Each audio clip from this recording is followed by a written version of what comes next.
ఇస్తుంది, చాలా సంతోషాన్ని ఇస్తుంటుంది. ఎందుకంటే మీరు ఎన్నో వార్తలు వింటుంటారు, టీవీలో వార్తలు వింటుంటారు, రేడియోలో వార్తలు వింటుంటారు, న్యూస్ పేపర్లో కూడా వార్త చదువుతూ ఉంటారు. కానీ నీకు ఆ వార్త సంతోషాన్ని ఇచ్చిందో లేదో తెలియదు, కానీ నేను చెప్పే మాటలు నీకు కంపల్సరిగా సంతోషాన్ని, ఆనందాన్ని ఇస్తుందని నేను భావిస్తున్నాను.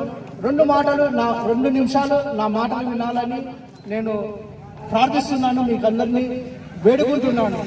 మీ అందరి కోసం చక్కటి వార్త. అదేమంటే మనుషులకు శిక్ష లేదు, మనుషులకు శిక్షణే లేదు. ఎందుకంటే మనము ఈ లోకంలో అనేక తప్పులు చేస్తుంటాము, అనేక విధాల తప్పులు చేస్తూ మనము అబద్ధాలు ఆడుతుంటాము, దొంగతనాలు చేస్తుంటాము, త్రాగుతుంటాము, అనేక విధాలుగా తప్పులు చేసి మన చేతుల ద్వారా, మన కళ్ళ ద్వారా అనేక విధాలుగా తప్పులు చేస్తూ మనము శిక్షకు పాత్రలు అవుతుంటాము.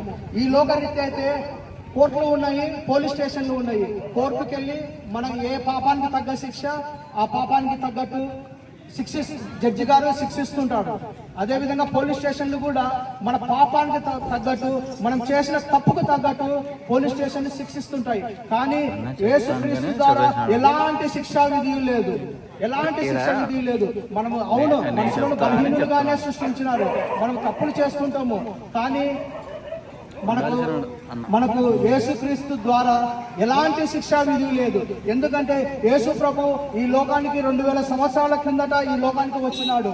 యేసు అంటే రక్షకుడని, యేసు అంటే పాపాలను రక్షించేవారని, యేసు ప్రభు మన పాపపు భారం అంతటని ఆయన శిలువలో మోసుకొని మనకు రావాల్సిన శిక్ష అంతా కూడా యేసు ప్రభుయే శిక్ష తీసుకొని ఆయన శిలువలో తన రక్తము ప్రాణము పెట్టినాడు. యేసుక్రీస్తు ఆయన కార్చిన రక్తము మనకు పవిత్రతను తీసుకొస్తుంది. యేసుక్రీస్తు కార్చిన రక్తం ద్వారా మనను నీతిమంతులుగా తయారు చేస్తుంది. యేసుక్రీస్తు యొక్క రక్తము ప్రతి పాపం నుంచి విడుదల చేస్తుంది. యేసుక్రీస్తు యొక్క రక్తం ద్వారా మనం నీతిమంతులుగా తీర్చిదిద్దబడతాము. అందుకోసమే మనం చెప్తున్నాము, ప్రియమైన వారలారా, యేసుక్రీస్తు యందు ఉన్న వారికి ఎలాంటి శిక్షా విధి లేదు. ఇదే శుభవార్త. ఎందుకంటే ఆయన ఒకటే చేయవలసింది, మన పాపాలను మనము ఒప్పుకొని వదిలిపెట్టడమే. మనము ఎన్నో తప్పులు చేస్తుంటాము, మనము మనుషులము, బలహీనులం కాబట్టి అనేక విధాల తప్పులు చేస్తుంటాము. ఒకసారి యేసు ప్రభువా, నేను పాపిని, నన్ను క్షమించు ప్రభువా, నీ రక్తంతో నన్ను కడుగు ప్రభువా అని ఒక్కసారి వేడుకునేలా మన పాపాలను క్షమిస్తాడు. మనను ఈ లోకంలో ఉన్న అన్ని తప్పుల నుండి తప్పిస్తాడు. అందుకోసమే యేసుక్రీస్తు యందు ఉన్న వారికి ఎలాంటి శిక్షా విధి లేదు.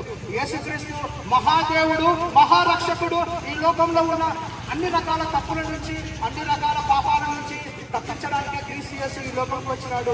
ఇదే మిగిలిన అనుకూలమైన సమయం, నేనే రక్షణ దినము. నేను ఈ మాట ఇంకోసారి చెప్తున్నాను, ఇదే మిగిలిన ఎందుకంటే రేపటి రోజు మీ రోజు కాదు. ఎందుకంటే ఈ రోజు ప్రాణంతో మీరు ఉన్నారు కాబట్టి ఈ రోజు మీ రోజు. రేపటి రోజు ఏం సంభవించునో నీకు నాకు తెలియదు. ఎందుకంటే ఈరోజు మనిషికి ప్రాణం ఉంది కాబట్టి నేనే రాజుని అంటాడు, నేనే ప్రైమ్ మినిస్టర్ అంటాడు. ప్రాణం ఉన్నప్పుడే రక్షణ పొందుకోవాలా.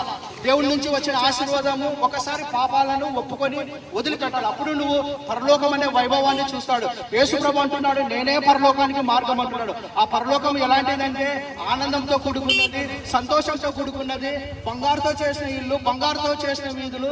ఇలాంటి వైభవం మీకు కావాలి కదన్నా, లేకపోతే నరకమే కావాలా? పరలోకము యేసు ప్రభు ద్వారా మీకు ఇవ్వబడింది. అందుకోసమే నరకంను తప్పియడానికే యేసుక్రీస్తు ఈ లోకానికి వచ్చినాడు.